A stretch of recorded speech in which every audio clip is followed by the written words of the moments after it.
Ça part du principe suivant. Vous savez, il y a une maxime d'alchimie, et qu'on retrouve ailleurs aussi, qui est le vitriol. Mais vitriol, c'est un acrostiche. Ça veut dire visita interiora terrae rectificanda qui invenio occultum lapidem. Qui veut dire visite l'intérieur de la terre, et en rectifiant, tu trouveras la pierre occulte. Ou la pierre qui occulte, c'est-à-dire qui cache la lumière.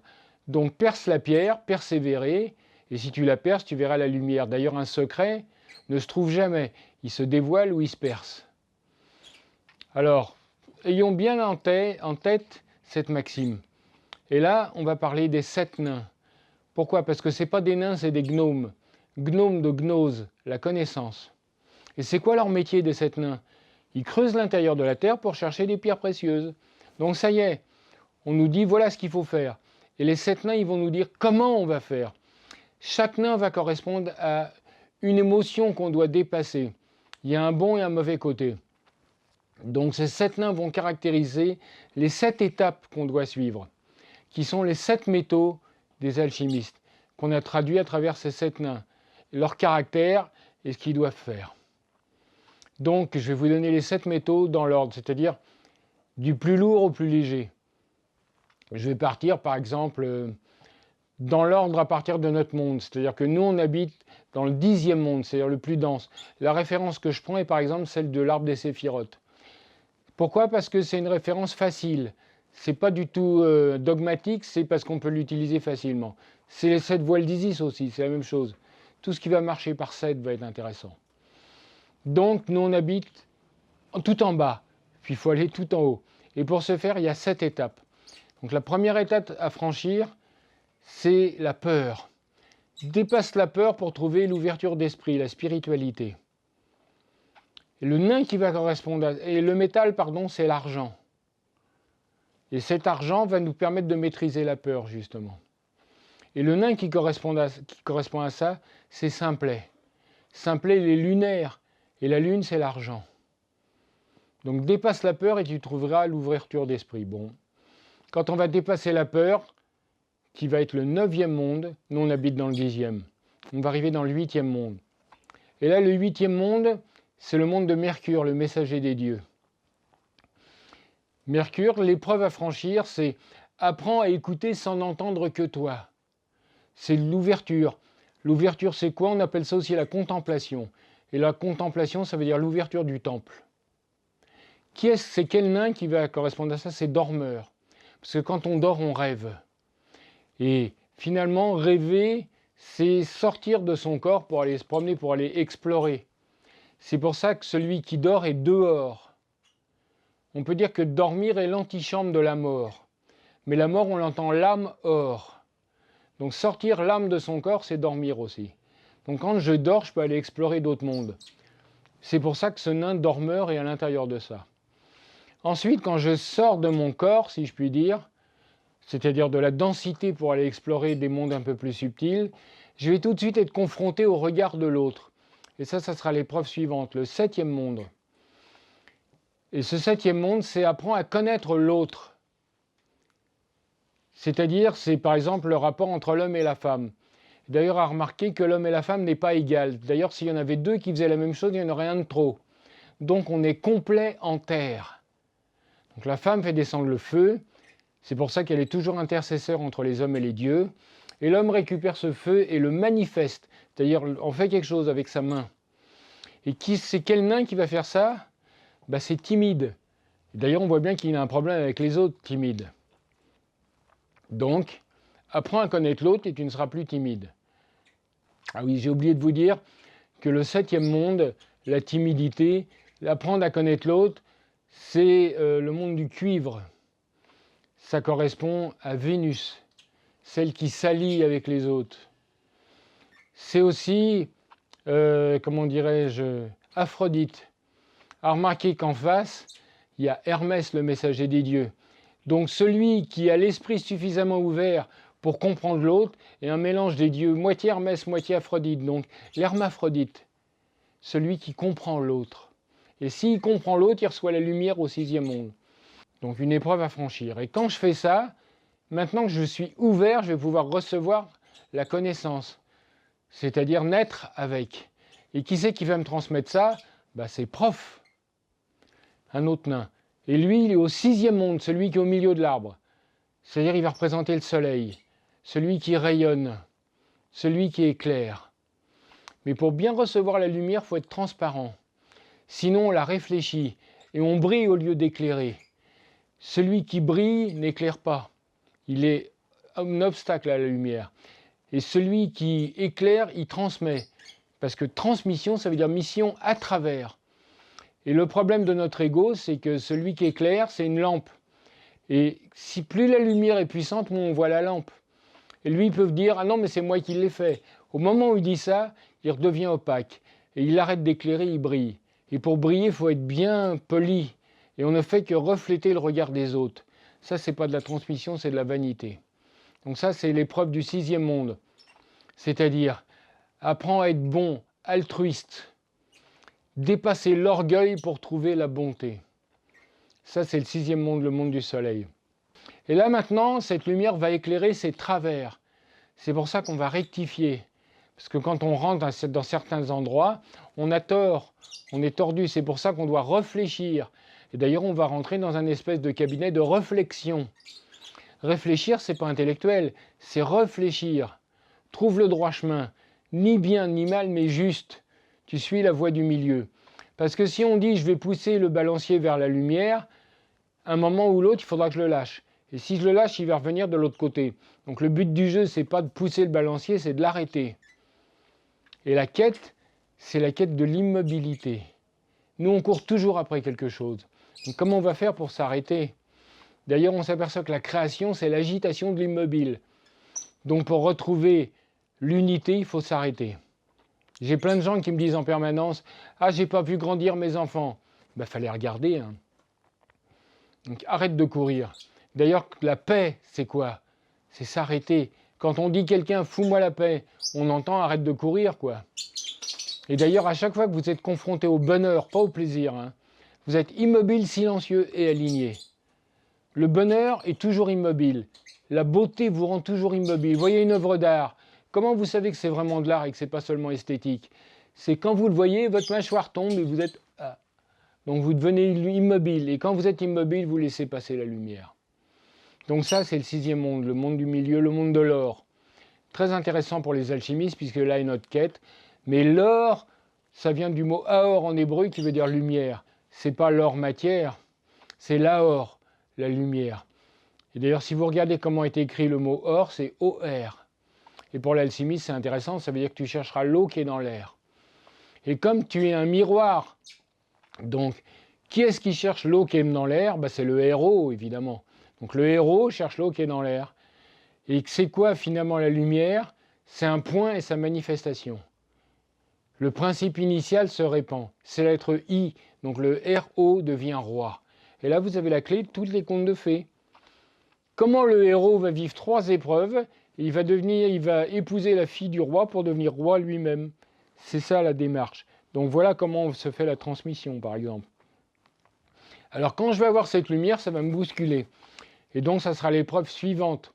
Et l'épreuve suivante, c'est le 5e monde. C'est-à-dire dépasse la violence et la colère pour trouver la force de construire. Et c'est quel nain celui-là ? C'est Atchoum, c'est-à-dire celui qui nous met en mouvement. Donc arrête de ce mouvement-là, puis tu vas trouver la paix. Donc c'est là la quête. Enfin, il y a un autre nain qui est en face. Et cet autre nain nous dit l'épreuve suivante. C'est reçois la puissance sans succomber au pouvoir. La puissance, ce n'est pas la même chose que la force. La force, c'est dynamique. La puissance, c'est statique. C'est-à-dire que la puissance, par exemple, c'est une batterie. La force, c'est ce qu'on branche dessus. Donc ça, ce nain qui nous raconte ça, parce qu'il y en a un, c'est joyeux. Alors pourquoi c'est joyeux ? Parce que joyeux, c'est jovial. Jovial, c'est Jupiter. Et Jupiter, c'est bien la foudre. Donc on nous dit, cette foudre rectifie, puisqu'elle nous foudroie. Et enfin, il va rester le dernier nain, la dernière épreuve, qui est maintenant que tu as fait tout ça, tu vas pouvoir rassembler ce qui est épars. C'est-à-dire tu dépasser le chaos pour rassembler ce qui est épars. Et c'est qui ce chaos ? Eh bien, c'est le dernier nain. Et ce dernier nain, il présente le plomb, il présente Saturne, il présente Chronos, le temps. Et c'est qui ? Ben, c'est grincheux, parce qu'il est saturnien, lui. Donc s'il est saturnien, c'est bien Saturne, c'est bien Chronos. Donc voilà, à travers ces 7 nains, les 7 épreuves à franchir. Je vous les répète sommairement. Toi, dans ton monde, dépasse la peur et tu trouveras la spiritualité et l'ouverture d'esprit. Quand ça sera fait, apprends à écouter sans n'entendre que toi. Ensuite, tu vas apprendre à comprendre l'autre. Quand tu auras compris toi et les autres, alors tu vas pouvoir recevoir la lumière. Mais recevoir la lumière va t'agiter, puisqu'elle va pousser ce qui est à l'intérieur de toi. Donc, il faudra que tu maîtrises la colère et la violence pour trouver la force de construire. Une fois que ce sera fait, tu vas sentir la puissance. Mais la puissance peut induire chez toi de l'ego. Donc, pour éviter que ça fasse, reçois la puissance sans succomber au pouvoir. Si tu réussis à faire tout ça, alors seulement à ce moment-là, tu pourras rassembler ce qui est tes parts. Et c'est là où tu trouveras l'univers, univers. Et pour l'alchimiste, on dira même universel, le sel vert qui unit. Et là, ça sera dépasse le plomb. Et donc, j'ai passé les 7 nains, j'ai trouvé le vitriol, et maintenant la pierre qui occultait devient la pierre qui désocculte, donc qui ouvre. Ouvre les yeux, et tu pourras te concentrer, c'est-à-dire trouver le centre. Et maintenant, tu pourras persévérer. Parce que le centre, c'est aussi le point unique. Et ce point unique me permettra de voir l'unique. Au début, l'incompris devient l'incompris. Voilà ce que nous racontent les 7 nains.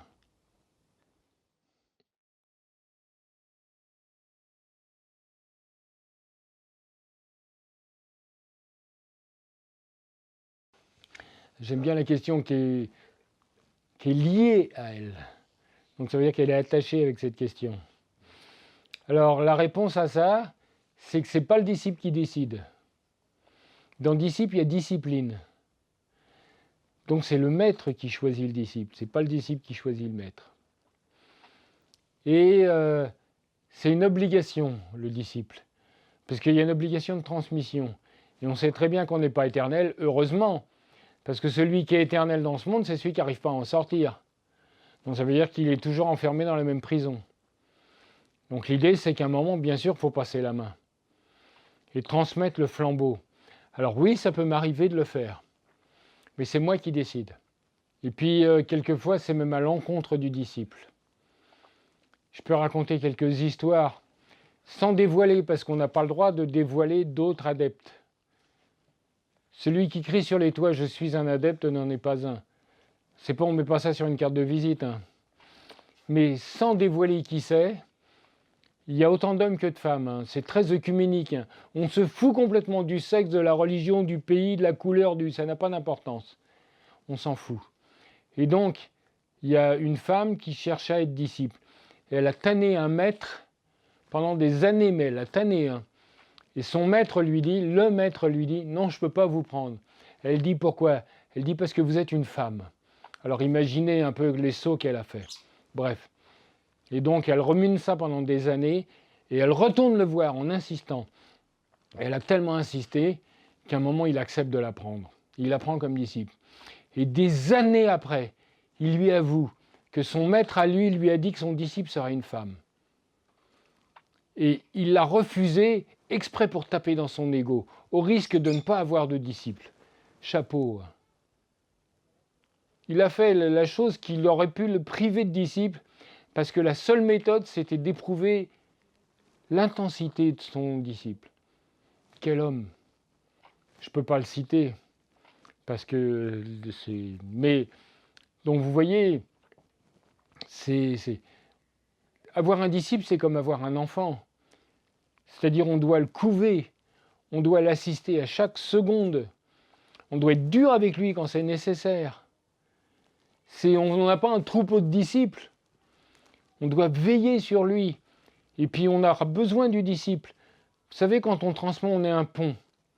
Mais le problème, c'est quand on est un pont, on est le dernier à franchir. Et pour sortir de cet pont, il faut tendre la main à quelqu'un, sinon vous restez pont toute votre vie. Donc il faut qu'il y ait quelqu'un sur l'autre rive qui accepte de vous tendre la main. Ça sera votre disciple.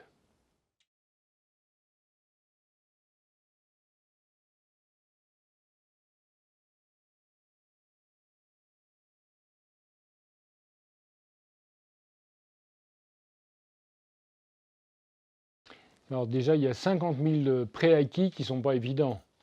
Déjà, un défunt qui garde sa conscience et qui passe dans un autre monde. Ça, c'est un point de vue. Ensuite, est-ce qu'on peut accéder à ce monde-là? C'est un autre point de vue. En plus, quel intérêt? Je dirais, il n'est pas dans la nature des défunts de rester dans notre monde. Sinon, on ne serait pas défunts. On continue notre voyage. Mais la question, c'est à quoi ça sert la vie et la mort, finalement. D'ailleurs, vous remarquez quand même quelque chose d'intéressant, c'est que le contraire de la vie, c'est la mort. Mais le contraire de la naissance, c'est quoi? Naître, c'est non-être. Donc finalement, le contraire de la naissance, c'est être. Donc on peut dire qu'on non-est, on vit et on meurt jusqu'à être de nouveau. C'est un autre point de vue. Donc pour faire simple et en acceptant ces préacquis, quand quelqu'un est défunt, il perd le corps du 10e monde, c'est-à-dire l'interface entre l'esprit et le monde. Mais ça ne veut pas dire que son âme se vide. Ça veut dire qu'il perd son véhicule, mais le conducteur, pourquoi il disparaîtrait? Donc il ne disparaît pas, par contre il va continuer son chemin. Et c'est évidemment que son chemin, il n'a plus le véhicule adapté au monde, donc il ne vient plus dans ce monde-là. Donc il va franchir la porte entre notre monde et un autre. Mais ce n'est pas si simple. Il faut qu'il puisse passer. Des fois il est trop lourd. S'il est trop lourd, s'il a encore trop d'habits, il n'a qu'un seul endroit pour les évacuer, ces habits. Imaginons un ballon monté. C'est un ballon dirigeable, vous voyez, avec une nacelle et des sacs de sable. Puis il y a une montagne à franchir. S'il a trop de sable de sable, il ne franchira jamais la montagne. Il n'a qu'une seule solution, c'est de réatterrir ici pour remettre des sacs de sable. Donc ça veut dire que ce n'est pas gagné qu'il traverse. Il peut revenir ici parce qu'il est trop lourd. Et il se passe encore autre chose. C'est qu'entre l'entremonde, entre celui-là et un autre, il y a ce qu'on appelle le jugement. Mais il n'y a pas un type avec un crayon qui est là, qui est en train de mesurer, non. Tout ce que vous avez vécu dans votre vie, vous allez le vivre en interaction. C'est-à-dire vous sentirez la douleur de la fourmi que vous avez écrasée. Mais vous sentirez aussi la joie de la mouche que vous allez laisser sortir par la fenêtre. Et tout ça, ça va jouer. Plus vous avez épaissi, alourdi le monde, plus une partie de cet alourdissement est pour vous. Plus vous avez allégé le monde, plus une partie de cet allègement est pour vous. Et une fois que tout ça c'est fait, on passe ou on ne passe pas. Et évidemment, l'homme anthropocentrique, il a collé un ange avec une balance qui est là et on peut négocier. Non, il n'y a rien à négocier parce que rien ne sera oublié, c'est vous. Donc, à supposer maintenant deux possibilités. Vous passez ou vous restez. Donc, si vous vous réincarnez, le défunt n'est plus celui que vous avez connu. Donc, ce n'est pas la peine de l'appeler puisqu'il n'est plus celui que vous avez connu. Et si vous passez de l'autre côté, il n'est plus non plus celui que vous avez connu. Donc le défunt en tant que tel, dès l'instant qu'il est soit réincarné, soit de l'autre côté, n'est plus celui que vous avez connu. Mais ça n'empêche pas qu'il a laissé une empreinte, son âme, tout ce qu'il a vécu, il l'a laissé quelque part. Donc ce quelque part est accessible. C'est comme s'il y avait une grande bibliothèque et que dans cette bibliothèque, on pouvait aller fouiller. Pourquoi pas? C'est l'histoire des régressions. C'est-à-dire les gens qui font des régressions et qui voient une autre vie. Alors le hiatus, ça rien ne prouve que c'est la vôtre, puisque c'est une bibliothèque. D'ailleurs, quand même, on remarque que quand on fait une régression, il y a plus de réincarnations de pharaons que de gardiens de cochons. Alors que statistiquement, il y a beaucoup plus de gardiens de cochons. Pourquoi? Parce que quand vous allez dans une bibliothèque, de préférence, vous allez choisir un bouquin qui vous plaît. Mais ça ne veut pas dire que c'est votre vie. Donc ça, c'est le premier hiatus. Alors après, la question du rêve conscient. Changer de monde, c'est changer de fréquence. Donc si vous avez la possibilité de changer de fréquence, vous pouvez accéder, pourquoi pas. D'ailleurs, ceux qui y arrivent facilement, on les appelle les médiums. Médium, ça veut dire entre. C'est une question de réglage. Donc si vous êtes capable de régler... Et quand est-ce que vous changez votre réglage? Vous changez de véhicule. Et quand est-ce que vous changez de véhicule? Quand vous dormez. D'ailleurs, vous remarquez, quand vous dormez, vous avez un corps. Vous courez, vous marchez, vous rencontrez des gens. Mais je vous rappelle qu'en vrai, vous êtes raide puisque vous dormez. Donc c'est avec quel corps que vous rêvez? Puisque votre corps, il est raide. Et pourtant, vous avez un autre corps où vous rencontrez des gens. C'est lequel le vrai? Les deux. Le corps du rêve, on le subit. Mais si vous êtes capable de maîtriser votre rêve, à ce moment-là, vous irez où vous voulez, mais plus fort, vous irez même quand vous voulez. Et c'est là où vous allez recevoir des informations. D'ailleurs, ça arrive à tout le monde, la nuit porte conseil. Et pourquoi? Vous avez un problème, vous dormez dessus, puis le lendemain matin, vous avez la solution. Et ça vient d'où, ça?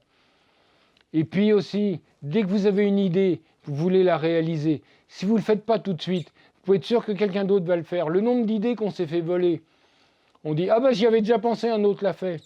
Pourquoi on découvre la roue simultanément à différents endroits dans le monde? Ben parce qu'il y a un endroit où on va rêver. Et tous les rêveurs vont au même endroit. C'est-à-dire que si je laisse une nouvelle idée, ben les autres rêveurs, il y en a un qui arrive, il apprend, il se dit bah, et puis quand il se réveille, il va faire ah j'ai une super idée. Et s'il la réalise avant vous, ben c'est fait.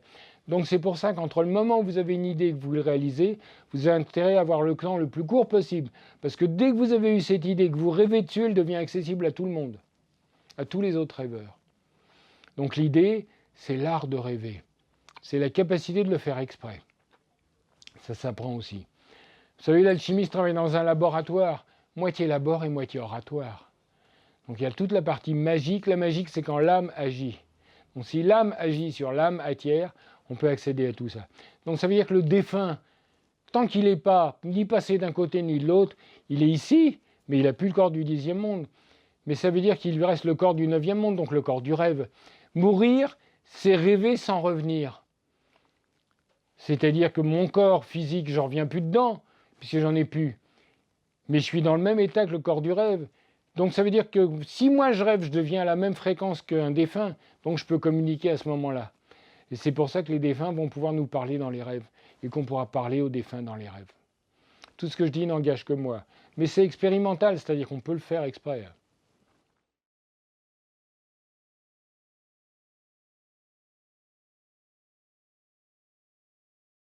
Alors je vais vous le dire, mais un certain dolmen, vous avez raison, parce qu'il y en a plein à Rocamadour. Alors il est entre Miers et Floirac. Donc vous allez dans la ville de Floirac, et là vous avez une superbe église avec un Saint-Georges terrassant un dragon. Donc vous voyez Saint-Georges, vous vous retournez et il y a une route. Vous prenez la route et vous la suivez. Et là dans un champ, vous allez voir ce dolmen. Il est dans le domaine des Fieux. Alors si vous ne trouvez pas, ils ont fait un archéosite derrière, qui s'appelle l'archéosite des Fieux. Donc vous allez là, et ça c'est indiqué de Rocamadour. Donc vous êtes à Rocamadour, vous sortez de Rocamadour, vous suivez l'archéosite des Fieux, et là sur la route vous le trouverez. Alors par contre, ce que je vous demanderais, c'est pas d'amener des cartes de touristes là-bas. C'est un lieu paisible, un lieu sacré, j'adorerais qu'il le reste. En plus c'est sur une propriété privée, c'est-à-dire c'est dans un champ. Mais comme c'est dans le domaine national, eh bien on est obligé d'avoir un droit de passage, donc il y a un passage. Mais c'est un endroit où il y a des vaches aussi, donc il y a des clôtures. Mais il y a, le paysan nous a fait la grâce de réserver un chemin avec des cordes. Donc vous ouvrez les cordes, vous rentrez, mais en sortant, vous remettez les cordes pour pas que les vaches se sauvent, quoi. On respecte le lieu. Il faut que les lieux sacrés ne soient pas massacrés. Il y a d'ailleurs une remarque, parce que je déteste ça, ça m'énerve. C'est les gens sont devenus indomaniaques et ils font des stupas partout, tu sais. Ça sert à rien. C'est pas la même tradition et ça détruit les lieux. Parce que les mecs, ils prennent les pierres qui sont là, puis ils font des tas de constructions idiotes, sans aucune raison. Je sais pas d'où vient cette tradition. Ils mettent des vœux dessous. Non, ça sert à rien. Et en plus, c'est antinomique avec l'énergie du lieu. Ça, c'est l'histoire complète de l'homme qui a vu l'ours, mais sans qu'il y ait aucune source. Mais ils font des choses qu'ils ont cru comprendre. Et ils font des choses simples, faciles à faire et qui donnent pour eux des résultats rapides. Parce qu'ils ne font jamais du travail dans le temps. Suivre une voie, c'est le travail d'une vie. Là, c'est tu fais 2 jours d'ayahuasca et t'es grand maître machin. C'est pas ce qu'on veut. Ça nécessite un réel travail. La purification est proportionnelle à ton épaisseur. Donc le type qui trouve la lumière au bout de 5 secondes, il n'avait besoin d'aucune voie en vrai. Et il peut suivre n'importe laquelle. Mais ce qui est navrant, c'est que les gens font ça comme des ânes, sans qu'il y ait aucune source. C'est l'imitation. C'est dans une ville où il n'y a pas de poubelle, tu ne jettes pas de poubelle par terre. Mais si tu mets un tas de poubelles au milieu de la même ville, 2 minutes après, tu as 50 tonnes de poubelles. Ben là, c'est pareil. Et d'autant plus que ça détruit vraiment les lieux. Et donc ça va même, ça fait l'effet contraire, parce que tu as des lieux qui sont d'un point de vue géodésique parfaitement équilibrés, et qui fonctionnent, qui font du spiritus. Et le fait de faire ça fait que ça ne fonctionne plus. Et en plus, physiquement, ça détruit les lieux. C'est bien pour ça que la tradition dit transmission. C'est qu'on ne donne pas un fusil chargé dans les mains d'un enfant de 2 ans.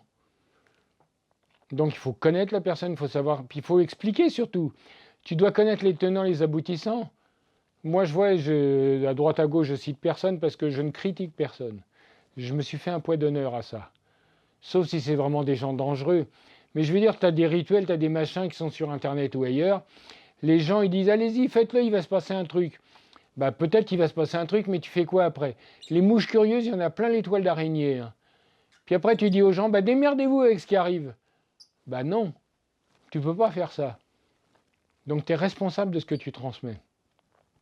Donc si tu expliques aux gens, voilà à quoi ça sert, voilà comment ça marche, et qu'ils aient les tenants, les aboutissants, mais des fois ça peut prendre des années, et ils ne vont pas détruire les lieux, ils vont animer les lieux, et ils vont transmettre à leur tour. Mais si tu n'as rien compris, bah, tu vas faire le premier truc qu'on te dit. Mais je vois plein de gens qui font ça, mais ils signent un chèque en blanc. Hein. Faut avoir super confiance. Hein. Le mec, il dit, tu vas voir, tu vas faire ça, il va se faire ça. Ouais, j'y vais et tout. Et si ça te saute à la figure, bah démerde-toi, quoi. Non, elles ne tombent pas en désuétude, elles sont juste pas suivies. Ça veut pas dire qu'elles n'existent pas et qu'elles ne fonctionnent pas. Les gens qui veulent faire vite, ça marche juste pas. Hein. C'est juste de l'illusion. C'est-à-dire qu'ils sont dans une prison et ils vont dans une autre en se collant des plumes. Mais c'est pas pour ça qu'ils sortent de la prison. Hein. Ils changent le décor de leur prison. Le type qui tire les anges pour savoir s'il doit aller aux toilettes entre 13h45 ou 14h12, pour moi, il n'est pas plus libre qu'il était avant. Hein. Donc on est libre de rien faire, on est libre de se bercer d'illusions. C'est comme allumer la lumière dans la prison. C'est pas toujours confortable. Le type, il était dans un canapé super confortable et il se replaît là-dedans. Paf, j'allume la lumière et il voit qu'il se vautre dans un tas d'ordures. C'est confortable aussi, mais ça ne va pas lui plaire. Qu'est-ce qu'il va faire? 2 solutions. Ou il sort, il bouge, ou alors il éteint la lumière et il oublie qu'il est dans les ordures. Bah, celui qui suit la voie, c'est un réel travail. Hein. C'est un réel engagement.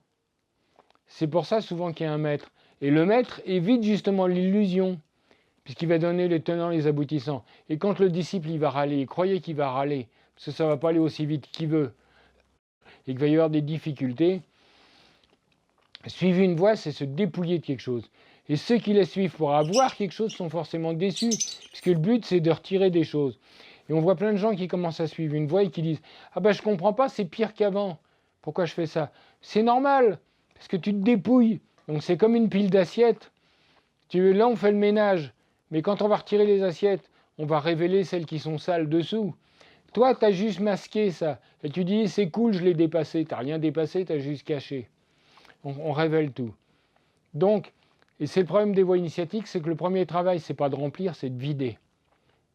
Si tu veux te remplir, il faut d'abord faire de la place. Et c'est difficile parce que c'est des fois des trucs auxquels tu es attaché. Tu as cru à une chose toute ta vie, on te dit non, il faut jeter ça. Moi, je le vois avec les gens avec des pierres, ils ont des super pierres qu'ils ont payées super cher. Et je leur dis, bon, on va faire un trou, puis vous allez le mettre parce que vous êtes des esclavagistes à pierre. Elles ont leur vie aussi. Vous croyez qu'elles sont là pour être à votre service? Rendez-les à la nature. Ah ben non, elle me plaît. Ah ben non, j'ai eu du mal à la voir. Ah ben non, ça m'a coûté cher. Bah va chier, quoi. Quand on suit une voie initiatique, la première question qu'on doit se poser, c'est qu'est-ce qu'on est prêt à perdre? Pas qu'est-ce qu'on est prêt à avoir. Et la réponse, c'est tout, même la forme.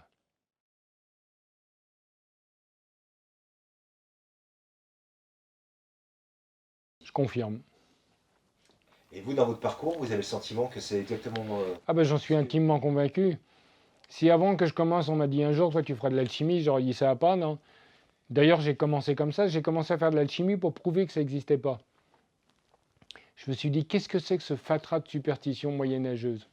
Et j'ai commencé à faire les expériences qui étaient dites en disant, mais ça n'a pas marché, sauf que ça a marché. Et ça m'est tombé dessus. Réellement, je ne sais pas comment ça m'est tombé dessus, je ne peux pas savoir. Ce n'est pas vous qui décidez.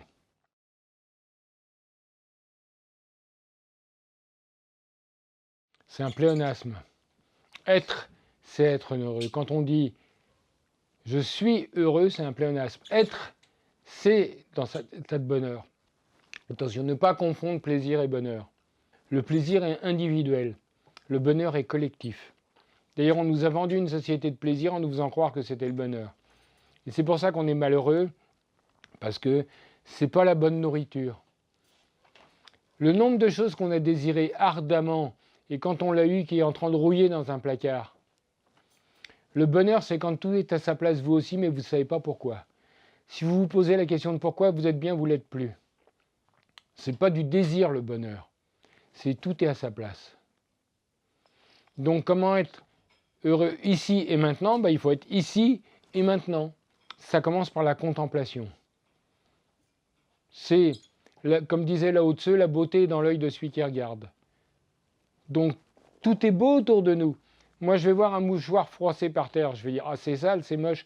Mais si je regarde précisément et que je regarde la forme, on a des moments de grâce comme ça où tout est beau. Par exemple, il pleut, vous allez râler parce qu'il pleut. Mais si vous regardez les gouttes d'eau dans une mare, c'est d'une beauté absolue. Donc c'est un état d'esprit aussi. Le bonheur, j'allais dire, c'est un état d'être. Non, c'est juste être. Qu'est-ce qui vous empêche d'être? Souvent, c'est la préméditation. Méditez, ne préméditez pas. Si vous êtes dans un monde de causes et d'effets, vous ne faites que gérer les effets en espérant que ça marche. Alors que l'idée, c'est d'être la cause et d'avoir des effets sans cause. Sinon, votre vie devient le choix des contraintes. Et on dit jamais, on dit la différence entre l'initié et le profane. Quand l'initié cherche du travail, le profane cherche des excuses. Donc avancez sur votre chemin. Et rien n'est jamais inéluctable. Tout est possible, c'est seulement plus ou moins probable. Ça va juste d'être capable de combien d'énergie vous êtes capable d'en mettre quelque chose. Je sais pas, vous êtes au pied de l'Everest et je vous donne une petite cuillère, puis je vous dis la montagne qui est là, tu me la mets là. Je veux dire, c'est pas possible. Si c'est possible, ça va juste prendre du temps. Mais si vous êtes 100 millions de personnes avec une petite cuillère, ça va prendre une journée. Donc dites-vous bien que rien n'est impossible, rien. Et plus vous êtes, plus c'est possible. Tous les organismes depuis la nuit des temps qui ont survécu, c'est ceux qui ont collaboré. Tous ceux qui ont été dans la compétition ont disparu. Même si à un moment, ils ont été les premiers de cordée, mais ils ont été poussés par les autres. Donc, vous voulez être heureux, je parle. Alors, commencez à collaborer. Et là, vous allez vous approcher du bonheur. Vous mangez quelque chose, je suis tout seul à une table, je mange quelque chose, ça me fait plaisir. On est entre amis, on est heureux. C'est le même plat. Un exemple, c'est le comment dirais-je, l'énergie surnuméraire, d'où elle vient. Je bois un verre de vin, il est bon, je connais le viticulteur, il est meilleur. Et pourquoi? Je mange un fruit dans un arbre, il est meilleur que le même en barquette. Et pourquoi? Parce qu'il y en a un qui a du spiritus. Le bonheur, c'est ce spiritus. Donc l'alchimiste, c'est ce qu'il cherche. Il cherche ce dissolvant, il s'en badigeonne partout, et plus il s'en badigeonne, plus il va rayonner aussi.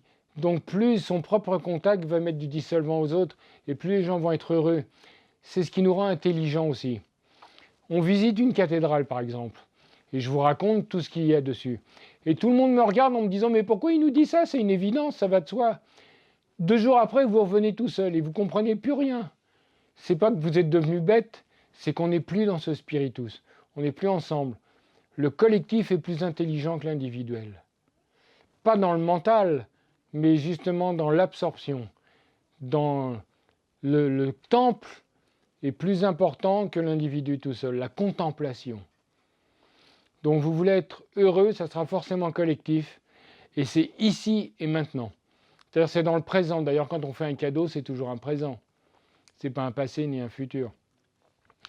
Donc arrêtez de regarder loin devant et arrêtez de dire ah, ça sera mieux demain. Non. C'est comme les gens qui parlent de réincarnation et qui disent ah, bah la prochaine vie, elle sera meilleure que celle-là. Mais vous êtes peut-être dit ça la vie d'avant.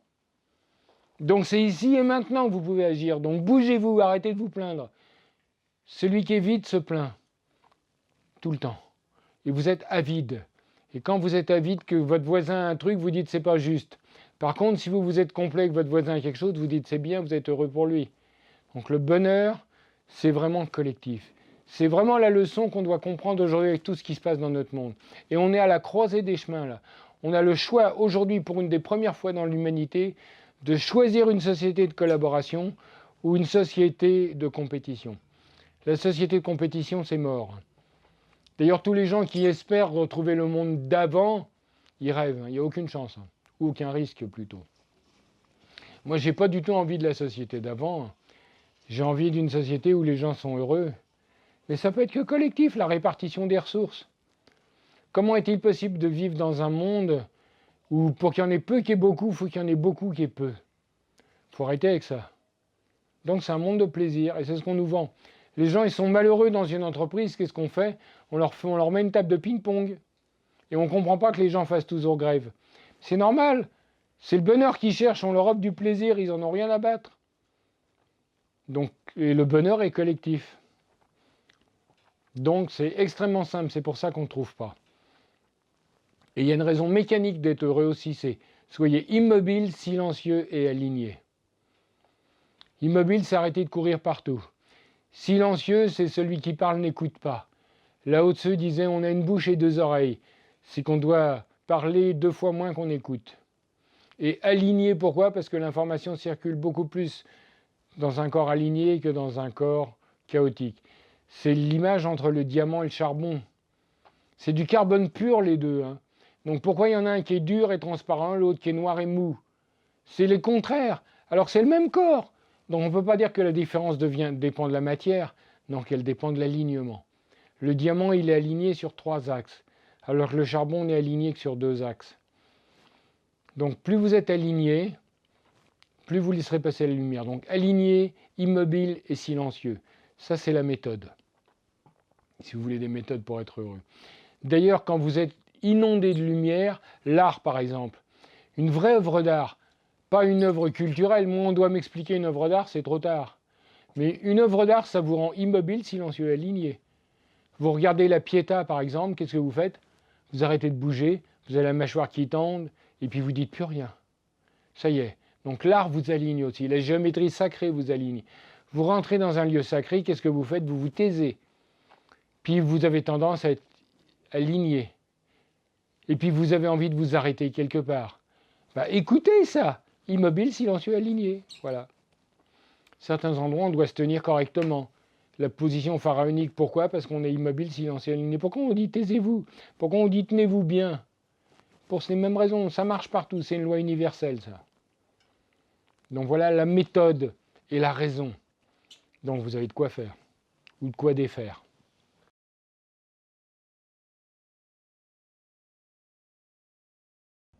Mon morceau d'architecture, c'est-à-dire mon grand œuvre pour moi, c'est une série de bouquins, 4 livres, dont le premier est terminé.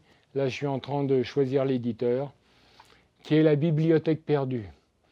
Le thème, c'est la bibliothèque d'Alexandrie n'a pas été détruite et je sais où elle est. Bon, la bibliothèque d'Alexandrie, c'est juste, ça a été la connaissance de l'humanité. Une bibliothèque universelle qui a été créée pendant 250 ans et qui contenait toute la connaissance des civilisations de l'époque, mais leur propre antiquité aussi. Donc on ne sait pas jusqu'où ça remonte. 700 000 ouvrages. Donc il n'y a jamais eu autant de connaissances concentrées au même endroit. Traduit dans une seule langue, le grec. Donc celui qui aujourd'hui tombe sur cette bibliothèque et change le monde. Alexandrie, le phare d'Alexandrie, éclairait et rapprochait les bateaux. La bibliothèque d'Alexandrie était aussi un phare qui rassemblait les esprits. Dans un monde chaotique comme aujourd'hui, comme notre monde, on a besoin d'un phare. Mais un phare œcuménique qui rassemble au lieu de fractionner, sans être dogmatique. C'est ce que je raconte dans ce livre. Donc, pourquoi 4 livres? La première époque, c'est l'Antiquité. C'est-à-dire, qui est tombé dessus, qu'est-ce qu'il en a fait et où il l'a mise? La deuxième époque, c'est les Templiers et les écuries du roi Salomon. C'est où est-ce qu'ils ont trouvé cette bibliothèque, qu'est-ce qu'ils en ont fait et pourquoi. La troisième époque, c'est le vrai secret des sociétés secrètes. Et la quatrième époque, c'est la bibliothèque retrouvée, où elle est aujourd'hui. Donc voilà, donc premier tome à sortir l'année prochaine, normalement en octobre de l'année prochaine. Je ne sais pas encore chez qui. Merci Patrick pour cet entretien fabuleux et j'espère vous qu'on va vous retrouver très bientôt. Mais avec le plus grand plaisir. Merci de votre patience et de votre attention. Merci Patrick. Bon, bah super.